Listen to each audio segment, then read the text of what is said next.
Lähde mukaan katsomaan, mistä raaka-aine meidän herkkunappuloihin oikein tulee. Tässä ollaan Vihdin Enäjärvellä hakemassa kalaa suoraan kalastajilta, kun ne rantaan tulee.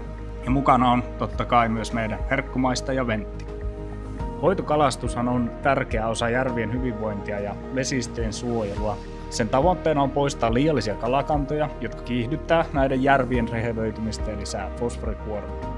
Perinteisesti hoitokalastuksen saalista ei ole pystytty hirveästi hyödyntämään ja pääsääntöisesti se päätyy kompostiin.